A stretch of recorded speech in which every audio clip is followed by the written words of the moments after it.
All right, let's jump right in. What if you had a kind of spiritual toolkit, something to help strengthen your inner world? Well, that's exactly what we're talking about today with the 99 names of Allah. We're not just going to look at them as a list to memorize, you know? Instead, we're going to see how they can be a super practical guide for your daily life, a real toolkit for the soul. And right away, this powerful promise from the Prophet Muhammad it sets the stage perfectly, doesn't it? But look closely. The key word here is knows. This isn't about just rattling them off from memory. No, it's about a deep, internal understanding of what these attributes mean. And that right there is where the real magic happens. So, what's the big idea behind these names? Well, you can think of it as a divine invitation. An invitation to connect on a much deeper level. Okay, so the term you'll hear is Asma'ul Husna, and that literally means the most beautiful names. And it's not just a fancy label, it's a perfect description. Think of it like this. Each name is like a different facet of a diamond, revealing a unique and perfect aspect of God's essence. And get this, the Quran itself tells us to use these names, to call upon God by them. This isn't just a suggestion, it's a direct instruction. It's like an open invitation saying, hey, here's how you can build a deeper, more personal relationship with me. Start by understanding who I am. Okay, so how does this actually work? How do these names help build us up from the inside? Well, the first major impact is their power to completely transform your inner world. We're talking your faith, your patience, your whole mindset. And one of the first things you'll probably notice is a real strengthening of what's called tawakkul. That's that deep, unshakable trust in God's plan, you know? The kind of trust that holds you steady no matter what's going on around you. So how do you build that trust? Well, a great place to start is with a name like Al-Wakil, the trustee.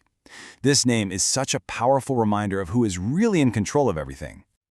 And this is where it gets super practical. When you really truly let it sink in that Allah is Al-Wakil, it completely changes how you look at challenges. All that anxiety about the future, the stress over things you can't control, it just starts to melt away. And what's left is this incredible sense of peace, because you know the ultimate planner has got this.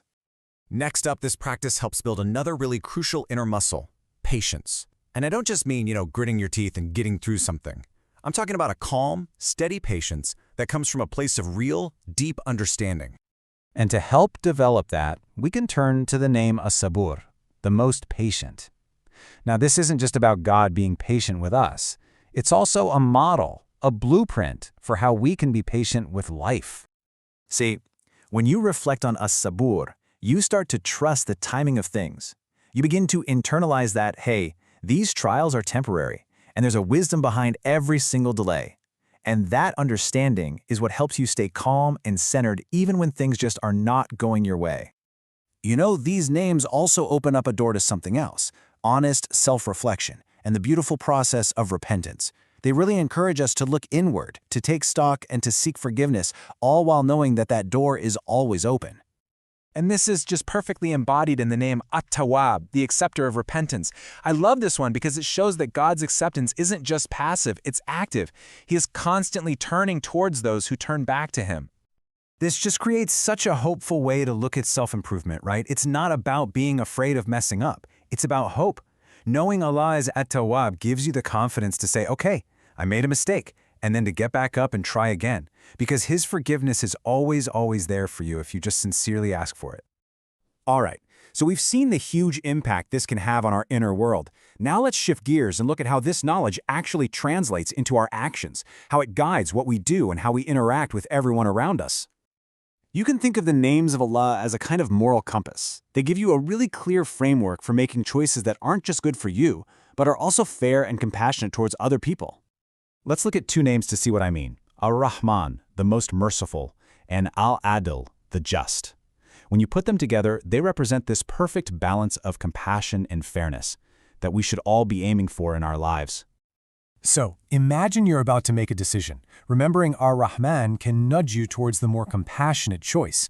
Or, say you're in a disagreement with someone. Remembering Al-Adl guides you to be fair. The whole idea is to take these amazing divine qualities and actually make them a part of your own character. This kind of guidance also has a huge effect on our personal relationships, especially when it comes to something that can be really tough but is so important, forgiveness. And for that, we can look to Al-Ghaffar, the ever-forgiving. The name itself emphasizes that this isn't a one-time thing. It's continuous, it's constant.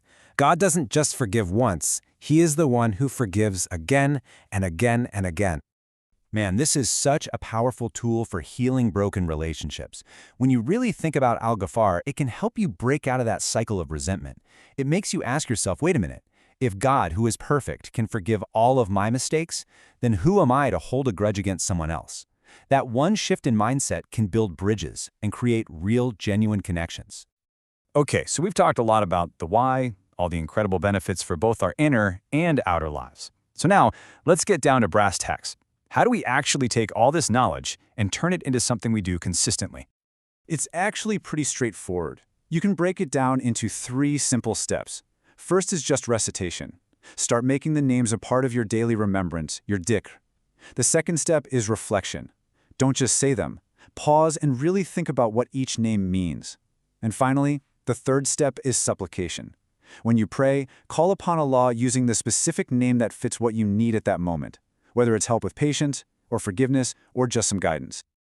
So, as we wrap things up here, I just want to leave you with this one thought. The 99 names, they aren't just a list to be memorized. They're like 99 different doors, and each one you open leads to a deeper understanding of the divine and a new way to work on yourself. So, the only question left for you is, which door are you going to open first?